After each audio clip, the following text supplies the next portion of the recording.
Hoxe falaremos acerca dos galegos que perderon a vida en campos de concentración ou exterminio nazi. Ben, os 5 campos de concentración máis relevantes na historia foron os seguintes.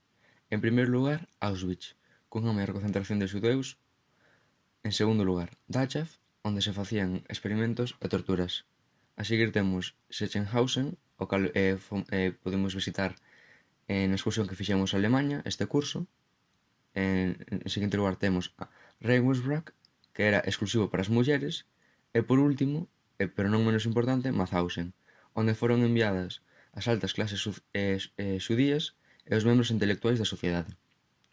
Este campo de concentración tamén é coñecido como Campo dos Españois, xa que nel albergáronse arredor duns 4.427, dos cales 109 eran galegos. A pesar de seren deportados outros 200 que tamén eran galegos. Eu vouvos falar de galegos dos que temos coñecemento grazas ao Boletín Oficial de Estado no que aparecen nomes, apelidos e data de morte de cada un deles.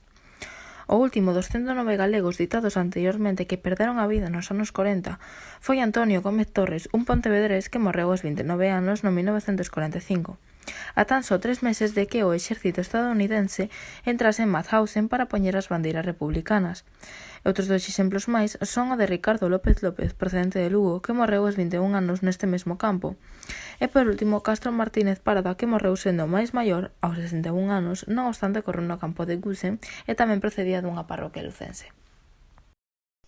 Mercedes Núñez foi unha vítima máis desta terrible barbarie e foi unha das poucas que conseguiu sobrevivir ao holocausto nazi e decidiu escribir a historia de Galicia preguntando casa por casa e teléfono por teléfono. Malia, o seu traballo quedou irrompido a causa do seu falecemento, aos 70 anos. As 3 irmás Touza, Lola, Amparo e Xulia, tamén coñecidas como as Schindler, axudaron os xudeus a escapar dos nazis. Os xudeus saían por Portugal. Foron unhas heroínas en silencio, salvando a 500 persoas. A historia descubriuse grazas a un alemán que sobreviveu coa súa axuda. Estas 3 irmás tiñan fama de vermellas, xa que foron encarceadas durante a Guerra Civil Española. Moitas grazas polo voso tempo dedicado, esperamos que vos gustara.